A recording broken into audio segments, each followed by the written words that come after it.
I was in the middle of a particularly grueling workday when my phone buzzed with a text from my wife, Julie. "Water everywhere in the kitchen. I've called a plumber," it read. Simple, ordinary words that I didn't think much of at the time. Julie was always the efficient type, handling issues as they came up with minimal fuss. It was one of the things I admired about her. I texted back, "Let me know if you need me to grab anything on my way home." I didn't hear from her again that afternoon, which wasn't unusual. It wasn't until I got home that evening that I started noticing the signs. The kitchen was spotless, almost suspiciously so. Julie, typically chatty, brushed off my questions about the plumber with vague answers. "He fixed everything. No big deal," she said, smiling a little too brightly. I wanted to let it go. But something felt off. The next morning, I woke up to the smell of coffee brewing. Julie was in the kitchen, humming softly as she buttered toast, her demeanor unusually light. She greeted me with a kiss on the cheek, and for a moment, everything seemed normal. I tried to shake off the nagging feeling from the night before. "So, everything's good with the sink?" I asked, pouring myself a cup of coffee. "Oh, yeah," Julie replied quickly, almost too quickly. "He was really thorough, fixed the pipe, tightened some fittings, said we shouldn't have any more leaks." "Good to hear," I said, eyeing her. Julie wasn't typically this cheery in the mornings. But I didn't push it. Maybe I was imagining things. As the day went on, I found myself replaying little details from the previous evening. The spotless kitchen. Her slightly nervous smile. The way she had insisted I didn't need to look at the repairs myself, saying the plumber had handled everything perfectly. After work, I decided to take a closer look under the sink. Not because I suspected anything, at least that's what I told myself, but because I wanted to see the work.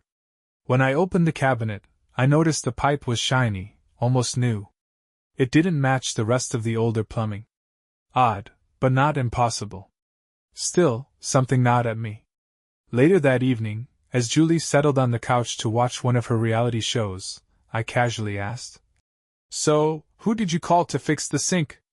"Oh, a local guy," she said, not looking up from her phone. "I found his number online." "What's his name?" I pressed, keeping my tone light. Her hesitation was almost imperceptible. Mike, I think." "Yeah, Mike. He was really nice." I nodded, letting it go for now. But the unease grew stronger. I wasn't sure why, but something about her answer didn't sit right. The next day, curiosity got the better of me. After Julie left for a yoga class, I checked her phone. She wasn't careless with her phone, always keeping it close, but today she had left it on the nightstand. I unlocked it. She had given me her passcode months ago, though I rarely had a reason to use it. In her call log, I found the number for the plumber. No company name, just Mike. I copied the number and, after a moment's hesitation, called it. A gruff voice answered. "Mike here. Hi, you fixed the sink at my house yesterday, on Sycamore Drive?" I said, trying to keep my voice steady. "Yeah, I remember," Mike replied after a pause. "Everything holding up okay?" "Yeah, everything's fine." "I was just wondering how long the job took," I asked. There was a longer pause. "Oh, a couple hours, I think." "Hard to say." "You weren't home, were you?" "No," I said, my stomach tightening. "Did my wife stay in the kitchen while you worked?" He chuckled, the sound low and knowing. "Something like that." The line went dead before I could respond. Mike's chuckle echoed in my ears long after the call ended. I sat there, the phone still in my hand, staring at the screen as if it might offer some explanation. The way he'd said, "something like that," felt loaded with meaning, but I couldn't make sense of it. My gut churned, but I told myself it could just be a misunderstanding. Julie came home later that afternoon, glowing from her yoga class. "You okay?" she asked, noticing me sitting in the living room, staring blankly at the TV. "Yeah, just tired," I said, forcing a smile. She leaned over, kissed my forehead, and went upstairs to shower. I couldn't shake the feeling that something wasn't right, though. For years, I'd prided myself on knowing Julie inside and out. But lately, I felt like there was a stranger wearing my wife's face. Her behavior was subtle, yet something about it didn't sit right. I decided I needed more answers. Later that evening, while she was folding laundry, I casually brought up the plumber again. "Mike did a good job," I said, watching her carefully. "I called him earlier, just to double-check the warranty." Julie froze for a split second, but quickly recovered. "Oh, that's great. I'm glad you're so thorough," she said with a nervous laugh. Her reaction confirmed what I feared: something was off. The next morning, I made a decision. I'd call Mike again, this time under a different pretense. While Julie was out grocery shopping, I dialed the number. "Mike here," he answered, sounding as gruff as before. "Hey, Mike. It's me again, from Sycamore Drive. I was wondering if I could ask you something about the job." "Sure," he said, but his tone carried a hint of hesitation. "Did anything unusual happen while you were here?" I asked, my voice carefully neutral. "What do you mean by unusual?" Mike replied, and I could hear the smirk in his voice. "You seemed to imply something yesterday on the phone." "I just want to make sure everything's above board," I said, my heart pounding. There was a long pause. "Look, man, I don't want to get in the middle of anything," he said finally. "But your wife, she's a very friendly woman." The words felt like a punch to the gut. "Friendly how?" I demanded, my voice rising. "Look, I'm just the plumber, okay? But if you're asking me whether she's the type to cross the line, well, I think you already know the answer. Did something happen between you two?" My hands were trembling now. There was a beat of silence before he said, "It ain't my place to say. But if I were you, I'd be asking her, not me." And with that, he hung up. I paced the house for hours, running over the conversation in my head. Every scenario felt worse than the last. By the time Julie came home, I was seething with unspoken anger. "How was your day?" she asked, carrying in the groceries. "It was fine," I replied curtly, not meeting her eyes. She frowned but didn't press me. That night, as she slept soundly beside me, I lay awake, staring at the ceiling. Mike's words played on repeat in my mind. "She's a very friendly woman." I needed proof. Something concrete. I couldn't confront her without it. I needed to be sure. The next morning, I called a private investigator. The private investigator I hired was a man named Rick Carpenter. He came highly recommended by a friend who'd gone through a similar situation, though I never thought I'd find myself needing his services. Rick was in his 50s, with a grizzled beard and a no-nonsense demeanor that gave me some confidence. "You'd be surprised how often these things come up," Rick said, sipping his black coffee as we sat in a diner. "But I'm not here to speculate. Just give me the details, and I'll find out what's really going on." I told him everything, about the plumber, Julie's strange behavior, and the gnawing feeling in my gut. He listened without interrupting, occasionally jotting down notes. "Do you have access to her phone or email?" he asked. "She's protective of her phone, but I've seen her unlock it." "I know the passcode," I admitted, feeling a twinge of guilt. "That's a good start," Rick said. "If she's cheating, there's usually a trail. Texts, calls, photos. People are careless, especially when they think they're not being watched." The plan was simple. Rick would start tracking her movements and tail her discreetly for the next few days. Meanwhile, I'd keep an eye on her phone when I could. That evening, Julie was in her usual routine: dinner, a little TV, and scrolling on her phone. I sat beside her, pretending to read a book while sneaking glances at her screen. She was smiling at something, typing quickly. "What's so funny?" I asked, trying to sound casual. "Oh, just a meme," she replied, turning her phone away slightly. The hairs on the back of my neck stood up. The next day, Rick sent me an update. He'd followed Julie to a local cafe, where she met a man in his late 30s. Rick snapped several photos of them laughing and talking closely. "They weren't doing anything explicitly incriminating," Rick said over the phone. "But the body language was intimate." "Who is he?" I asked, my voice tight. Not sure yet. I'll dig into it, Rick replied. I felt sick to my stomach. 2 days later, Rick called with more news. The guy she met at the cafe? That's Mike, the plumber, he said. The confirmation hit me like a sledgehammer. I had hoped, deep down, that this was all in my head, but hearing his name sealed it. They met again today, Rick continued. This time at his place. She was there for about 2 hours. 2 hours? My voice cracked. Yeah. I don't think they were discussing pipes, if you catch my drift, Rick said grimly. I hung up the phone and sat there in silence, my chest heaving as anger and despair warred within me. Every instinct told me to confront her right then, but I forced myself to stay calm. I needed to see it with my own eyes. That night, Julie was acting as if everything was normal. She smiled, kissed me goodnight, and climbed into bed, falling asleep quickly. I stared at her peaceful face, the face of the woman I thought I knew, and felt a surge of betrayal. The next morning, while Julie was in the shower, I grabbed her phone and unlocked it. My heart pounded as I scrolled through her messages. Sure enough, there were texts from Mike. Mike, you looked amazing yesterday. Julie, so did you, winky face, I can't stop thinking about it. Mike, same here. Let's meet again soon. I'll make it worth your while. I felt a wave of nausea as I read their exchange. There were photos too, her smiling in his kitchen, him shirtless and smirking. It was all the proof I needed. That evening, I sat at the kitchen table, waiting for Julie to come home from her supposed book club meeting. When she walked through the door, I could see the faint glow of excitement in her eyes. Hey, she said, dropping her bag on the counter. You're up late. We need to talk, I said, my voice colder than I intended. She froze, her smile faltering. About what? I slid her phone across the table, the screen still open to her texts with Mike. Her face went pale. Julie stared at the phone as if it were a venomous snake poised to strike.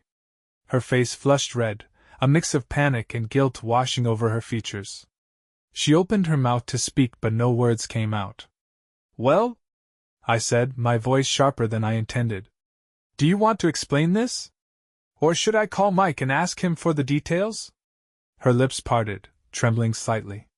It's not what it looks like, she finally stammered. Really? I said, laughing bitterly. Because it looks like you've been screwing the plumber. And judging by these texts, it's been going on for a while. Julie's face hardened, a defensive edge creeping into her voice. I didn't mean for it to happen, she said, crossing her arms. It just did. Don't give me that crap, I snapped, slamming my hand on the table. You didn't trip and fall into his bed, Julie. You made a choice, several choices, apparently. She flinched at my outburst but quickly composed herself. You're right, she said, her voice growing colder. I did make a choice. And maybe if you hadn't been so busy with work all the time, I wouldn't have felt so ignored. I stared at her, stunned by the audacity of her words. Are you actually trying to blame me for this? You're the one sneaking around, lying to my face, and you have the nerve to make this about me? Julie's eyes filled with tears, but they weren't tears of remorse. They were the kind of tears she used to manipulate me, to deflect blame.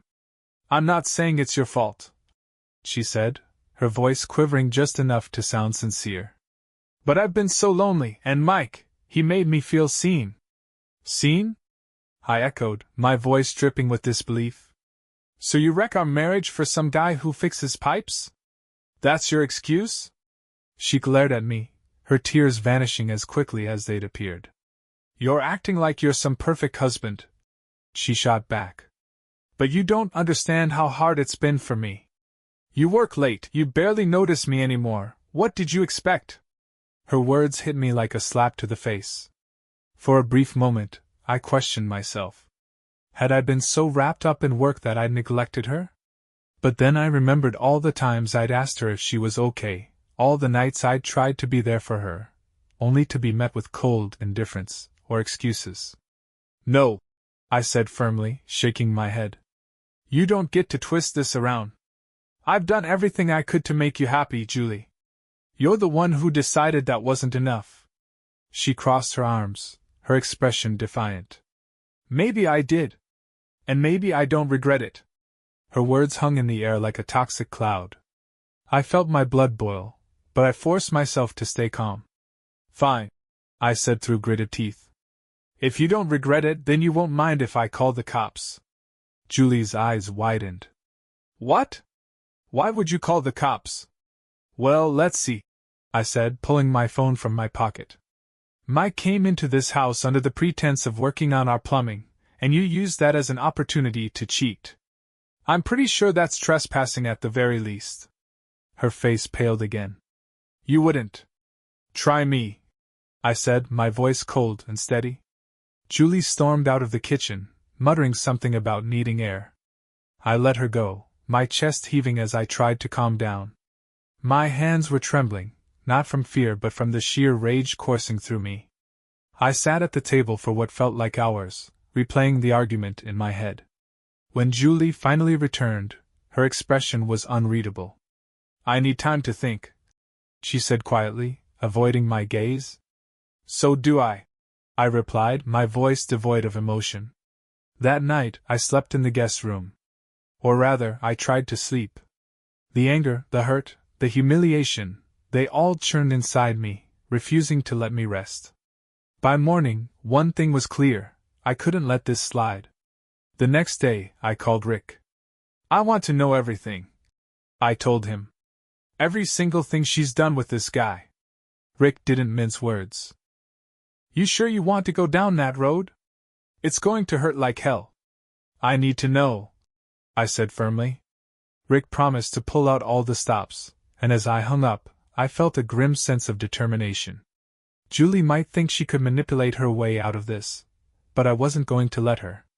The private investigator, Rick, didn't waste any time. By the next day, he called me with an update. It's worse than you think, he said. The words sent a chill down my spine. What do you mean?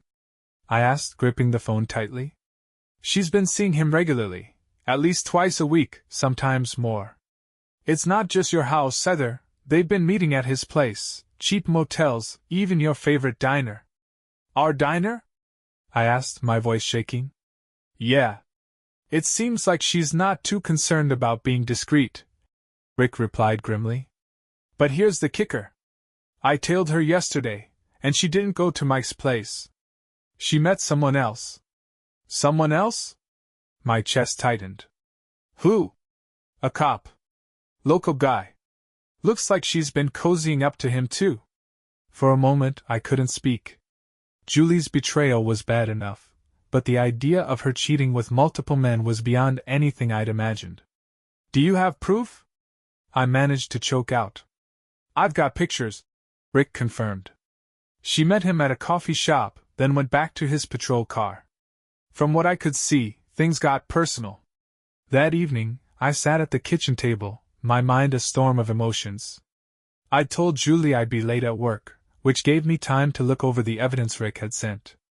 The photos were clear as day, Julie leaning into Mike, her hand on his chest, Julie in a patrol car, laughing with the officer as he placed his hand on her thigh. I felt sick. When Julie finally came home, she greeted me with a smile, as if nothing had happened. I forced myself to act normal, playing along with her casual chatter over dinner. My stomach churned as I watched her laugh and smile, completely unaware that I knew the truth. After dinner, I couldn't hold it in any longer. How was your day? I asked, trying to keep my tone even. Oh, you know, the usual, she said, sipping her wine. Yoga, groceries, the dry cleaners. Funny, I said, my voice tightening. Rick said he saw you at a coffee shop. Her smile faltered, and she set her glass down. Rick? The private investigator I hired, I said, leaning back in my chair. He's been following you, Julie. He's got photos of you with Mike. And with a cop. Want to explain that? Julie's face went white, and for a moment she seemed at a loss for words. Then her defenses kicked in. You had me followed? What the hell, David? That's an invasion of privacy. I slammed my hand on the table, making her jump. Don't you dare turn this around on me. You've been sneaking around with two men, too, Julie. And I'm supposed to sit here and feel bad for catching you. She opened her mouth to respond, but I cut her off. I trusted you. For years I trusted you. And this is how you repay me? By making a joke out of our marriage? For a moment, the only sound was the hum of the refrigerator. Then Julie straightened, her expression hardening. You're not perfect either, David. You think just because you work long hours, that excuses you from actually being a husband? You've been emotionally checked out for years. Don't give me that crap. I shot back. You could have talked to me. We could have worked on things. Instead, you decided to cheat, and not just once, but over and over again. With a plumber and a cop, of all people. Julie's eyes narrowed. Mike actually listens to me. And you know what? So does the officer. They treat me like I matter. You matter to me, I said, my voice breaking. Or at least you did. But now, I don't even recognize you. That night, Julie slept in the guest room while I stayed up, replaying the argument in my head. The woman I'd married, the woman I thought I knew, was gone, replaced by someone cold and unrecognizable. The next morning I called Rick. I want more dirt on the cop, I said. If she thinks she can get away with this, she's got another thing coming. Rick didn't hesitate. Consider it done, he said. Julie and I barely spoke over the next few days. The tension in the house was unbearable, but I wasn't ready to let her know my next move. Rick sent me updates, each one more damning than the last. Not only was the cop married, but his wife had recently filed a complaint against him for misconduct. The guy was a ticking time bomb. I decided to act. That Friday, when Julie said she was going out for yoga, I told her I'd be working late. Instead, I followed her. Sure enough, she drove straight to the coffee shop. And this time, she didn't meet Mike. She climbed into the patrol car, parked in the far corner of the lot. I parked a few spots away, my heart pounding.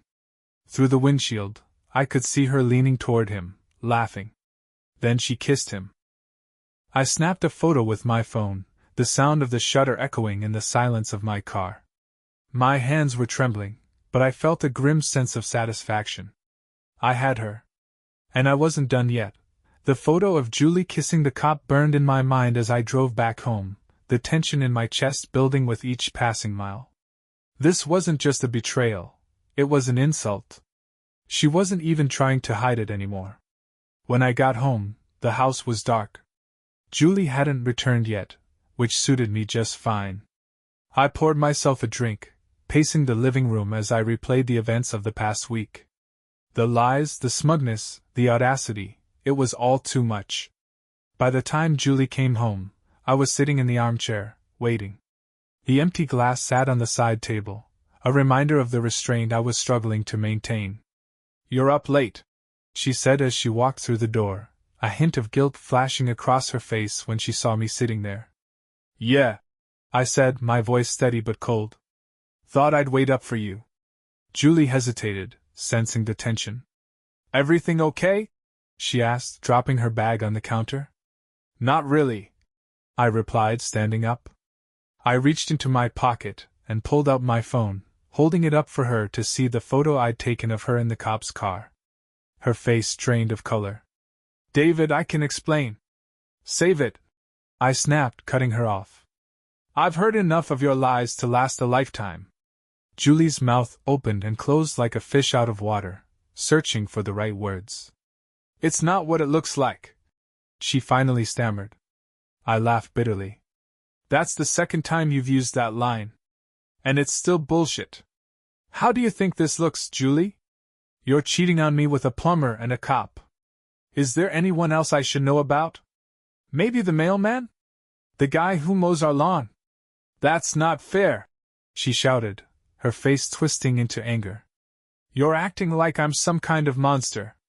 I'm not the only one to blame here, David. You checked out of this marriage long before I did." I took a step closer, my voice low and icy. Let me make this very clear, you are to blame. You're the one who decided to betray me. You're the one sneaking around, lying to my face, and dragging strangers into our house. Don't you dare try to make this about me. The argument spiraled from there, her voice growing shrill as she hurled every excuse she could think of. I stood firm, refusing to let her deflect or manipulate her way out of it. By the time it was over, she stormed upstairs, slamming the bedroom door behind her. I stayed in the living room, my anger simmering just beneath the surface. The next day, I called Rick. I'm ready to escalate this, I told him. Escalate how? Rick asked cautiously. I want the cop's wife to know what's going on, I said. If Julie wants to play games, then let's make sure everyone involved gets to see the consequences. Rick was silent for a moment. You're sure about this? Once you involve her, there's no going back. I'm sure, I said firmly. Find her, and get her everything you've got. By the end of the day, Rick had tracked down the cop's wife, a woman named Sandra. I didn't hesitate. I called her directly, my hands shaking as I explained who I was and why I was calling. At first, she didn't believe me. My husband's not like that, she said defensively. Then you should take a look at the photos I have, I replied, emailing her the images Rick had sent me. There was a long silence on the other end of the line. Finally, she spoke, her voice shaking. Thank you for telling me, she said. I don't know what I'm going to do, but I appreciate you being honest. Hanging up the phone, I felt a grim sense of satisfaction. Julie wasn't going to get away with this. Not anymore. That evening, Julie came downstairs, her expression wary. We need to talk, she said, her voice subdued. Do we? I asked, barely looking up from the TV. Yes, she said firmly, sitting across from me. I've been thinking about everything, and I realize I made a mistake. A mistake? I repeated, laughing bitterly. You've been making mistakes for weeks, Julie. And don't think I don't know about the cop. His wife knows now, too. Julie's eyes widened in shock. You told her? Damn right I did, I said, leaning forward.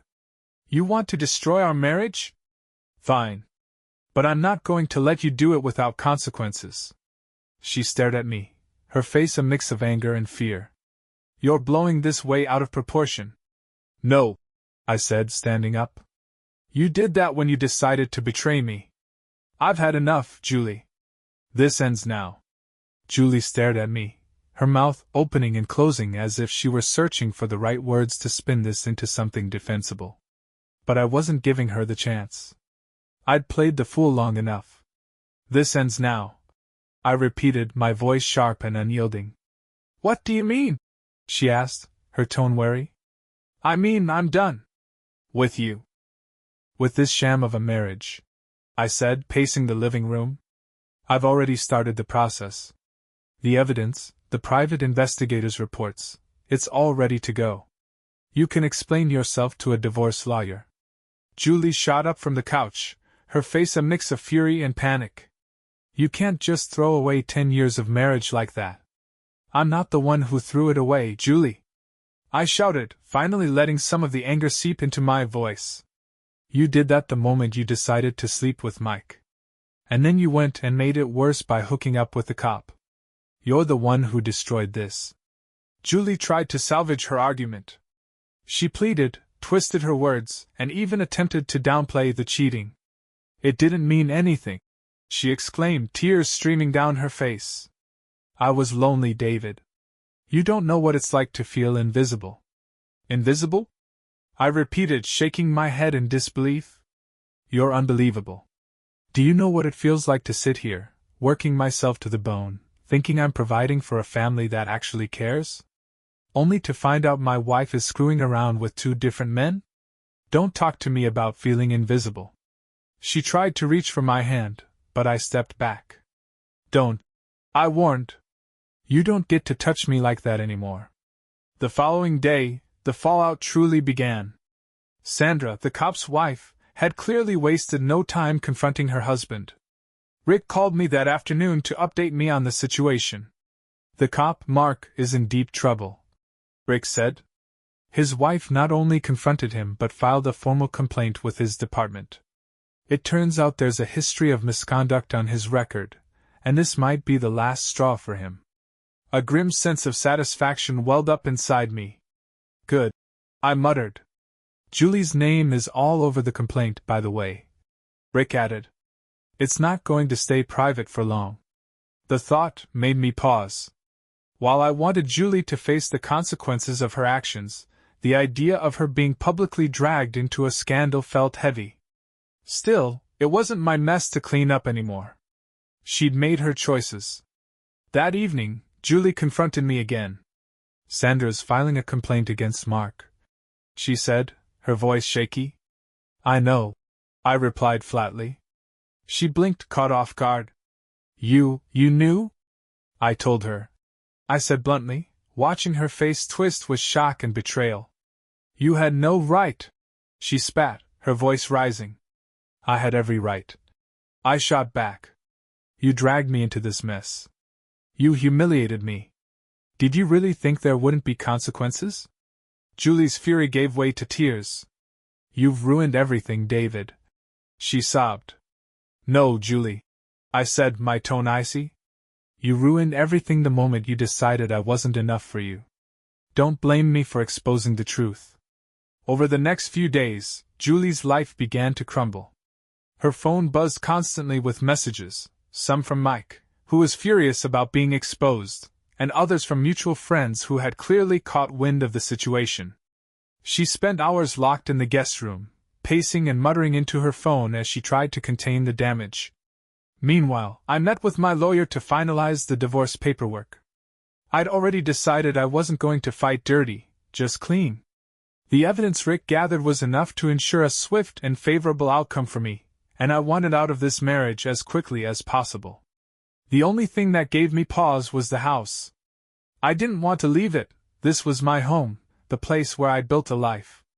But the idea of staying here, surrounded by memories of a marriage that had been nothing but a lie, made my stomach turn. One night, as Julie and I sat in the living room, the tension between us so thick it felt suffocating, she finally broke the silence. What are we going to do about the house? She asked quietly. I don't care, I said bluntly. You can have it. Sell it. Burn it to the ground for all I care. I'm not staying here. She flinched at the bitterness in my tone but didn't argue. That same night, as I packed a few things into a bag, Julie came to the doorway of our bedroom. David. I'm sorry, she said softly, tears glistening in her eyes. I didn't look at her. You're sorry you got caught, I said, zipping up the bag. There's a difference. She didn't respond, and I walked past her without another word. The days after I left were a blur of anger and hollow satisfaction. I had moved into a modest apartment on the other side of town. The furniture was sparse, and the silence was deafening, but it was mine, a space free from Julie and her deceit. Julie, on the other hand, wasn't coping so well. She called me incessantly at first, leaving voicemails that swung wildly between tearful apologies and venomous accusations. I didn't bother responding. She'd lost the right to my attention the moment she chose to betray me. One evening, Rick called with an update. Thought you'd want to know, things are getting messy for Julie's friend at the department, he said. Messy how? I asked, already feeling a grim satisfaction creeping in. Mark's been suspended, Rick said. The complaint from his wife uncovered a lot more dirt. He's facing an internal investigation now, misconduct, inappropriate relationships, all kinds of skeletons coming out of the closet. I leaned back in my chair, exhaling slowly. Good. He deserves it. And Mike? I asked. Rick chuckled. He's keeping his head down. Probably scared of what else might come to light. Julie called me that same night, her tone panicked. I let it go to voicemail, but when I finally listened to it, her desperation was palpable. David, please call me back, she begged, her voice trembling. I know I messed up, but you have no idea what's happening right now. Mark's wife is threatening to sue me for defamation, and the department is investigating him because of us. I don't know what to do. I deleted the message without a second thought. This was her mess, not mine. The next time I saw Julie in person was at the lawyer's office. She looked different. Gone was the confident, radiant woman I had married. In her place was someone frazzled, unkempt, and visibly stressed.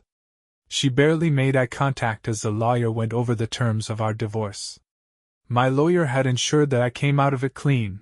I got to keep my savings, my car, and my pension. Julie was left with the house, but given her financial situation, I doubted she'd be able to hold on to it for long. When the meeting ended, Julie lingered in the hallway, clearly wanting to say something. I waited, arms crossed, watching her struggle to find the words. "I didn't mean for it to end like this," she said finally, her voice small. "You didn't mean for it to end like this?" I repeated, incredulous. "Julie, you cheated on me with 2 men. What did you think was going to happen?" She flinched but didn't argue. I don't know how to fix this," she said, tears welling up in her eyes. "You don't," I said flatly. "Some things can't be fixed. You made your choices, Julie. Now you get to live with them." I walked away without looking back. In the weeks that followed, the fallout from Julie's actions continued to spread. Mark's wife, Sandra, filed for divorce, citing his affair with Julie in the paperwork. It became a small-town scandal, the kind of juicy gossip that people whispered about at coffee shops and PDA meetings. As for Mike, he quietly left town, his reputation tarnished by the rumors swirling around him. Julie's name was forever tied to the scandal, and her social circle began to shrink as her so-called friends distanced themselves from her. One day, I got a text from Julie. "Julie, I know I don't deserve your forgiveness, but I'm so sorry for everything. I hope someday you can understand why I did what I did." I stared at the message for a long time before typing a response. I don't think I'll ever understand.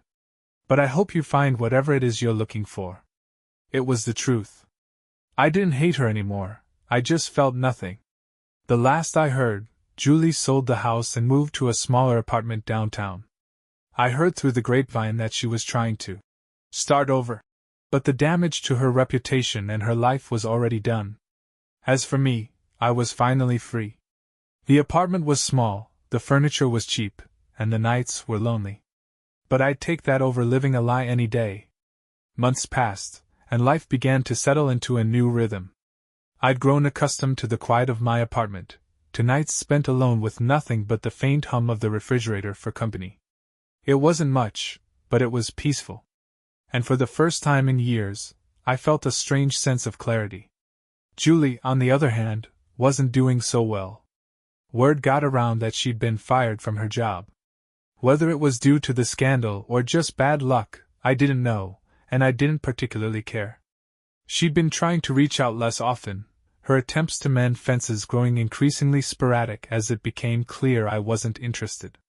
One evening, I was sitting in my usual spot on the couch when I got a call from Rick. "Got a bit of an update for you," he said. "About what?" I asked, setting my beer down. "Julie," he replied, his tone cautious. I sighed. "What now?" "She's, been seeing someone new," Rick said. I chuckled bitterly. "That didn't take long." "Yeah, well, it's not exactly what you think," he said. "It's Mark. The cop." I sat up straight. "You've got to be kidding me." "Wish I was," Rick said. "Apparently they've been spending a lot of time together since Sandra left him. Word is, they're trying to make it work." The idea of Julie and Mark shacking up together would have been laughable if it weren't so pathetic. I didn't say anything, letting Rick fill the silence. "Honestly, man, they're a mess," he continued. "Sandra's divorce lawyers are coming after Mark hard. Between that and his suspension, he's drowning. And Julie? She's stuck with him now. Guess it's poetic justice." I didn't respond, but later that night, I found myself thinking about Julie and Mark more than I wanted to. It was a strange cocktail of emotions, pity, disgust, and just the faintest hint of satisfaction. They deserved each other, and whatever misery they were bringing to one another was no longer my concern. Meanwhile, I started making small strides toward rebuilding my own life. I joined a local gym, something I'd been meaning to do for years but never got around to. I started reconnecting with old friends, people I'd lost touch with during the marriage. Slowly but surely, I felt like I was piecing myself back together. One night, at the insistence of a coworker, I went out for drinks with a group of people from work. I wasn't in the mood at first, but as the night wore on, I found myself enjoying the company. That's when I met her, Laura. She was a friend of a friend, introduced with a warm smile and a firm handshake. She had this easy confidence about her, the kind that draws people in without even trying. We hit it off immediately, laughing over shared jokes and swapping stories about our jobs. She worked in marketing, which was far removed from my field, but there was something refreshing about her perspective. As the night wore on, I found myself smiling in a way I hadn't in months. When the group started to disperse, Laura lingered, her eyes twinkling in the dim light of the bar. "Care to walk me to my car?" she asked, and I nodded, feeling a spark of something I hadn't felt in a long time. Over the next few weeks, Laura and I started seeing more of each other. It wasn't anything serious, just coffee dates and long conversations, but it felt good. She was funny, kind, and honest in a way that was almost disarming. One evening, as we sat on a park bench watching the sun dip below the horizon, she turned to me with a thoughtful expression.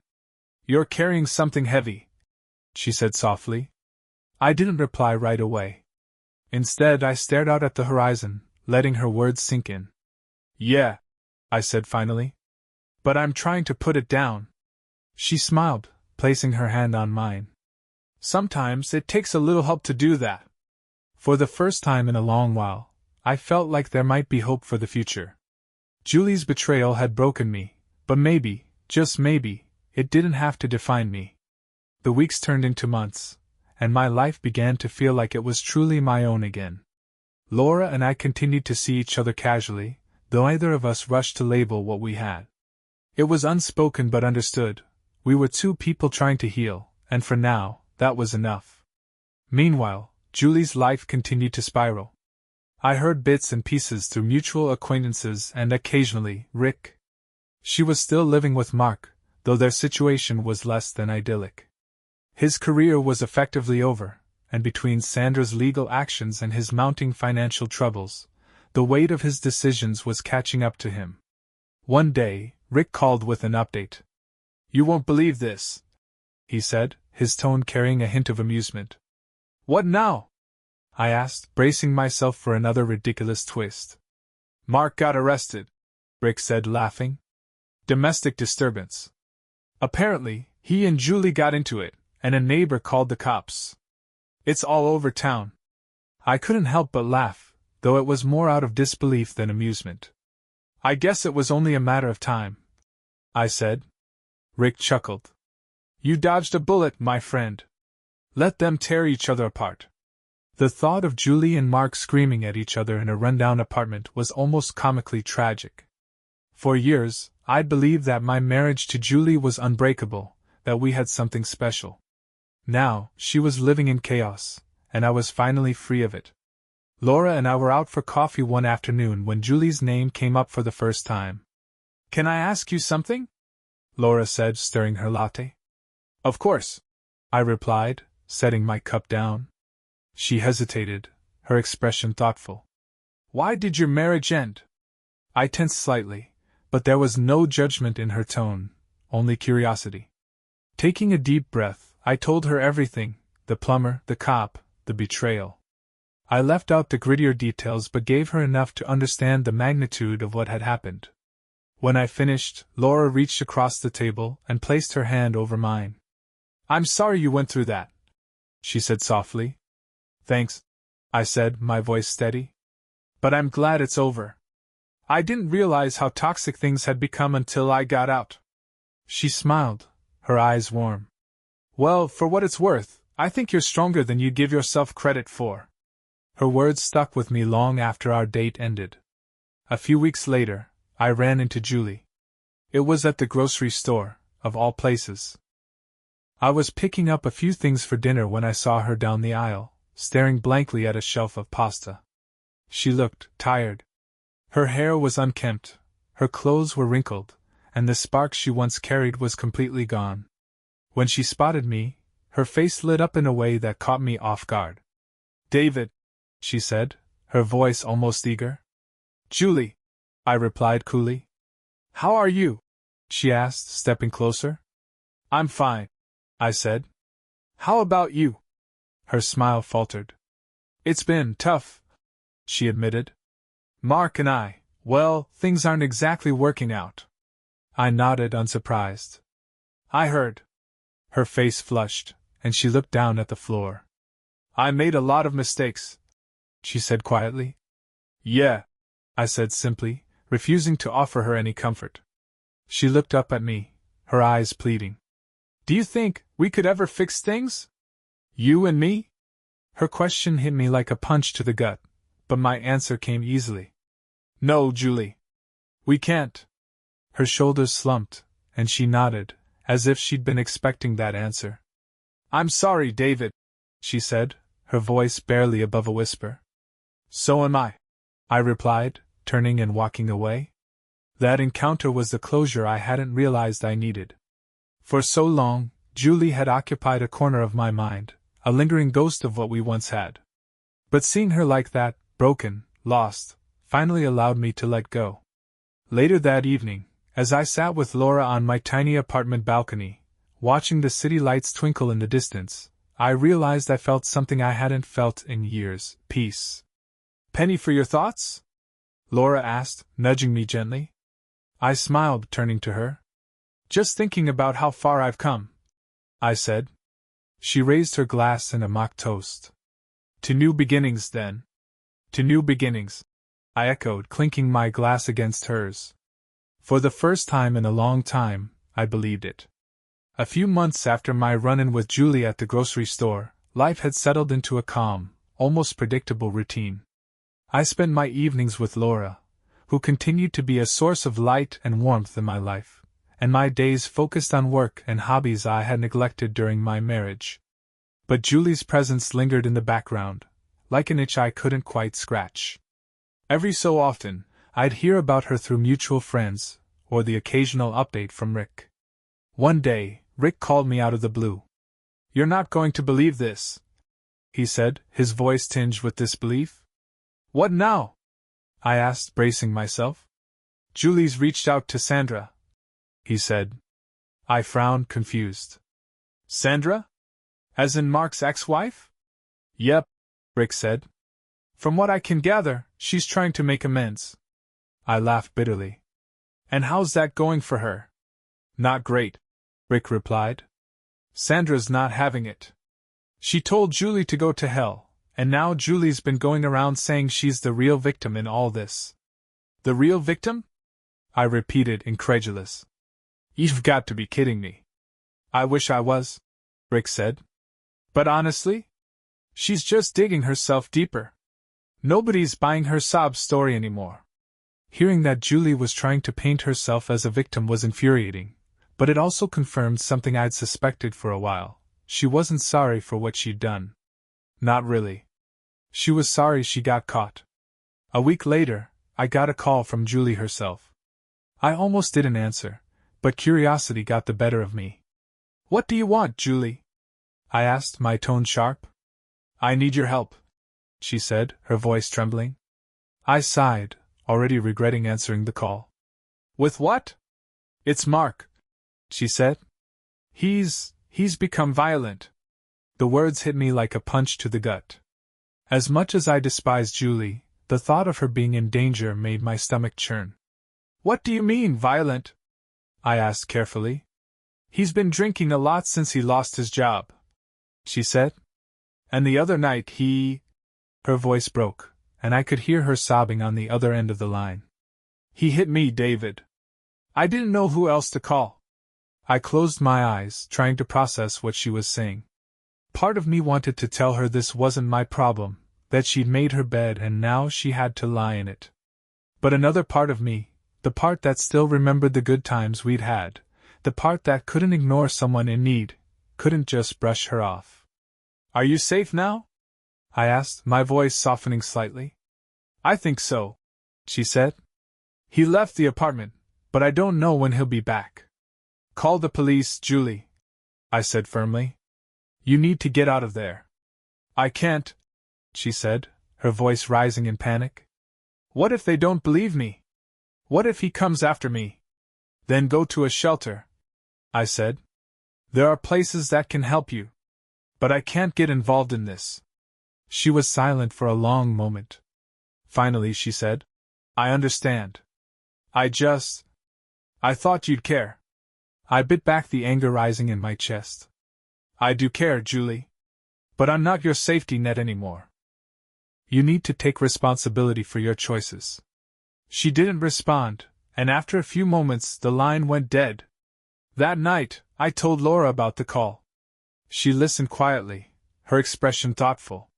"You did the right thing," she said when I finished. "It's not your job to fix her life." "I know," I said, though a part of me still felt conflicted. Laura reached for my hand, her touch grounding me. "You've come so far, David. Don't let her drag you back into her chaos." She was right. Julie's problems weren't mine anymore. The next day, I got another call from Rick. "Mark's in jail," he said. "For what?" I asked, surprised. "He got into a bar fight," Rick said. "Apparently, he's been spiraling hard since Julie kicked him out." "Kicked him out?" I repeated, shocked. "Yeah," Rick said. "Guess she finally had enough. She filed a restraining order too." I didn't know what to say. The situation was a mess, but it was no longer my mess. In the weeks that followed, I heard less and less about Julie. She seemed to fade into the background, a distant memory of a life I'd left behind. One evening, as Laura and I sat on the couch watching a movie, I realized something. I was happy. Truly happy. Julie's betrayal had nearly destroyed me, but it had also set me free. I'd found someone who valued me, who made me feel seen and appreciated. And for the first time in years, I felt like I was exactly where I was meant to be. Life continued to settle into its new normal. My relationship with Laura grew deeper, built on honesty and mutual respect. It wasn't without its challenges. Both of us carried scars from our pasts, but we worked through them together. For the first time in a long time, I felt like I was building something real. Julie, on the other hand, remained a distant echo in my life. I still heard about her occasionally through Rick or mutual acquaintances, but her presence no longer weighed on me the way it once had. That was, until the day she showed up at my apartment unannounced. It was a Saturday afternoon, and Laura and I were getting ready to head out for a hike. She was in the kitchen packing snacks when there was a knock at the door. I opened it to find Julie standing there, looking pale and disheveled. "Julie," I said, surprised. "What are you doing here?" "I need to talk to you," she said, her voice barely above a whisper. Laura appeared behind me, her brow furrowing as she took in the scene. "Is everything okay?" she asked, placing a supportive hand on my shoulder. "I don't know yet," I said, stepping outside and closing the door behind me. Julie's eyes darted nervously to the door, then back to me. "I'm sorry for showing up like this," she said. "But I didn't know where else to go." I crossed my arms, keeping my voice steady. "What do you need, Julie?" She hesitated, her hands wringing together. I wanted to apologize. For everything. For what I did to you, to us." Her words caught me off guard, but I wasn't ready to let my guard down. "Why now?" I asked. "What brought this on?" She looked down, her shoulders slumping. "Mark left town. He's facing jail time, and I guess he decided I wasn't worth sticking around for. I've lost my job, my friends, everything." Her voice cracked, and tears welled up in her eyes. "I thought maybe, if I could just make things right with you, I could start over." I stared at her, unsure how to respond. Part of me felt a flicker of sympathy. This was a woman who had hit rock bottom, after all. But another part of me, the part that had clawed its way out of the wreckage she'd created, knew better than to let her back in. "You can't start over with me," I said gently but firmly. "That ship sailed the day you chose to betray me." Her face crumpled, and she wiped at her tears. "I know I can't fix what I did. I just wanted you to know how sorry I am." "I appreciate the apology," I said, though my voice lacked warmth. "But I've moved on, Julie. You should too." She nodded slowly, her tears falling freely now. "I hope you're happy, David. You deserve to be." "I am," I said simply. She looked at me one last time, as if trying to memorize my face, then turned and walked away. I watched her disappear down the hallway, feeling a strange mix of emotions, relief, closure, and a faint sadness for what could have been. When I walked back inside, Laura was waiting, her eyes searching mine. "You okay?" she asked. "Yeah," I said, wrapping my arms around her. "She just needed to say goodbye, I guess." Laura rested her head on my chest, her presence grounding me. "You're free now," she said softly. "Completely free." And she was right. Julie's chapter in my life was finally, definitively closed. Over the next few weeks, I barely thought about Julie.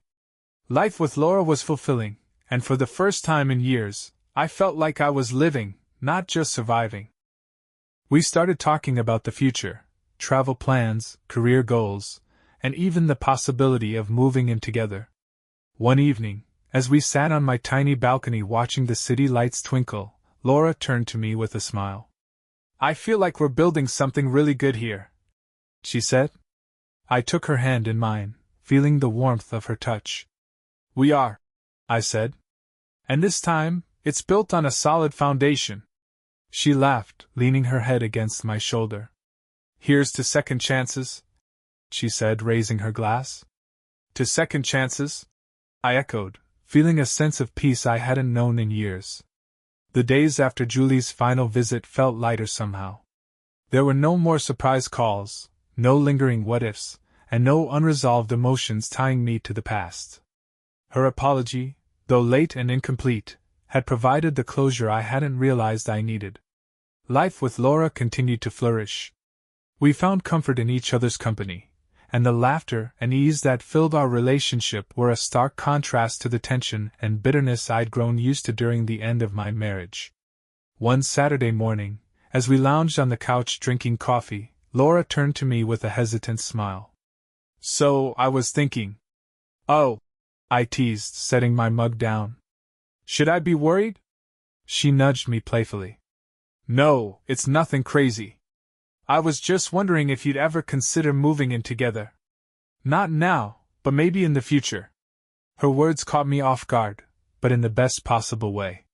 For a moment, I didn't say anything, and she quickly added, "I mean, no pressure. I love that," I interrupted, smiling at her. Her face lit up, and she let out a breath she'd clearly been holding. "Really? Really?" I said. "I think we'd make a great team." She leaned over, wrapping her arms around me.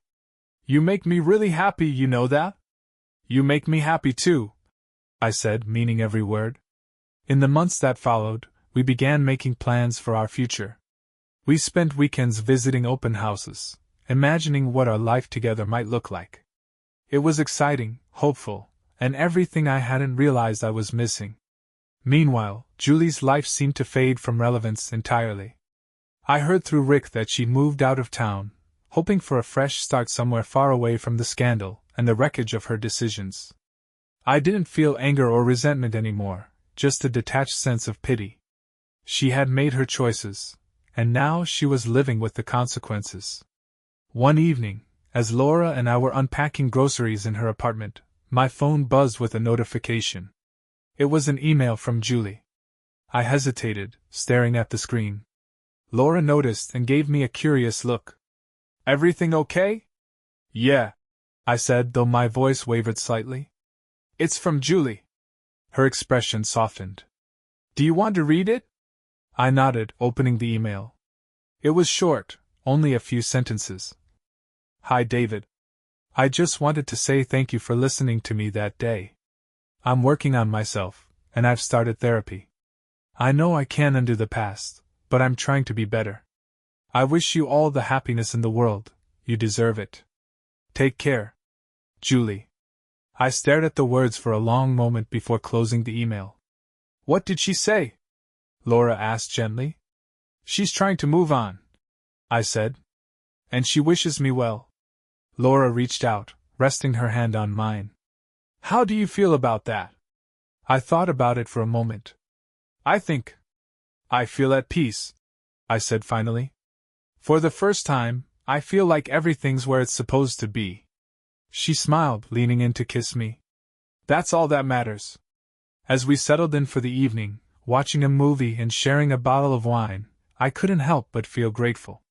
Grateful for the second chance I'd been given, for the woman beside me who made me believe in love again, and for the strength I'd found to rebuild my life. Julie's chapter in my story was over, and a new one was just beginning. A year after Julie's final apology and the quiet end of her presence in my life, I found myself standing in a place that felt like a turning point, a sunny backyard surrounded by friends, family, and the woman who had given me a second chance at love. Laura and I had just moved into our new home. It wasn't a mansion or a sprawling estate, but it was ours, a cozy, two-bedroom house with a big yard and enough space for the life we were building together. The move had been chaotic but exciting, a physical manifestation of the fresh start I never thought I'd get. David, where do you want this? My coworker and friend Chris asked, holding up a box labeled kitchen stuff. Anywhere in the kitchen is fine, I said, laughing as he disappeared through the doorway. Laura stood nearby, directing traffic with her usual blend of charm and efficiency. Her hair was tied back, and she had a streak of dirt across her cheek from helping move a flower pot earlier. She caught me watching her and grinned. What? She asked. Nothing, I said, shaking my head. I'm just happy. Her smile softened, and she walked over, slipping her arms around me. Me too, she said quietly. As the sun began to set, we gathered in the backyard, a makeshift picnic of pizza boxes and beers spread across the patio furniture we'd managed to haul into place. The laughter and chatter around me felt warm and real, a stark contrast to the tense, guarded gatherings I used to endure with Julie. It was in that moment, surrounded by people who truly cared for me, that I realized how far I'd come. After everyone left, Laura and I sat on the back steps, watching the stars come out. The yard was quiet now, save for the chirping of crickets and the occasional rustle of leaves. You've been quiet tonight, Laura said, nudging me gently. Just thinking, I replied. About what? I took a deep breath, letting the crisp night air fill my lungs. About how lucky I am, I said. A year ago, I didn't think I'd ever feel whole again. But now, I turned to her, my heart full. Now I feel like I've got everything I ever wanted. Laura smiled, resting her head on my shoulder. I feel the same way, she said. A week later, I got a letter in the mail. It was from Julie, the handwriting on the envelope instantly recognizable. I hesitated before opening it, unsure of what I'd find inside. The letter was short but heartfelt. Dear David, I just wanted to thank you. Not for forgiving me. I know I didn't deserve that, but for showing me that I needed to change. I've been working on myself, and though it's been hard, I'm finally starting to see progress. I've moved to a new city, started a new job, and I'm trying to build a better life. I hope someday I can be someone I'm proud of, even if I can't undo the damage I've done. I wish you all the happiness in the world. You deserve it. Sincerely, Julie. I folded the letter and set it aside, feeling an odd mix of emotions. There was no anger, no bitterness, just a quiet sense of closure. Julie's story was no longer tied to mine, and that was enough. Months turned into seasons, and the scars of the past faded into distant memories. Laura and I built a life filled with laughter, love, and a deep appreciation for each other. One crisp autumn afternoon, as we walked hand in hand through the park, Laura stopped suddenly and turned to me, her eyes sparkling. I love this, she said. Love what? I asked, smiling down at her. Us. This life we're building, she said. It's not perfect, but it's ours. I kissed her forehead, pulling her close. It's more than I ever could have hoped for. As we continued our walk, I realized something. My story wasn't about Julie anymore. It was about me, my growth, my resilience, and the future I was building with Laura. The chapter with Julie had ended, but the book of my life was far from finished. And for the first time in years, I couldn't wait to see what came next.